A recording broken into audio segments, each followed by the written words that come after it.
Wahai mga idol, di basta-basta yung tagko ng paano ni Bossing.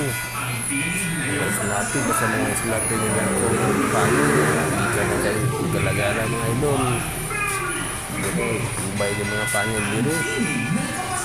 Wapo kayo na di mga galagala. Mga preacher yun, di po basta-basta. Tagko yung mga preacher idol.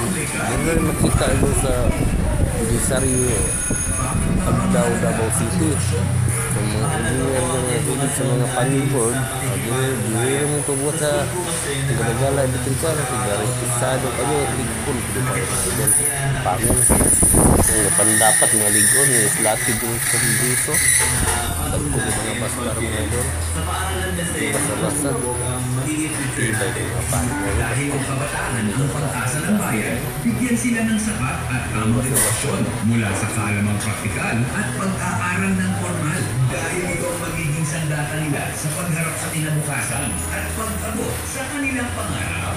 Yan ang kahalagahan ng edukasyon sa pagkakuan. Mula sa Republika Liwanag ang mga balitang makabuluhan at mahalaga. One Balita. Sabihin na yan, Bensala.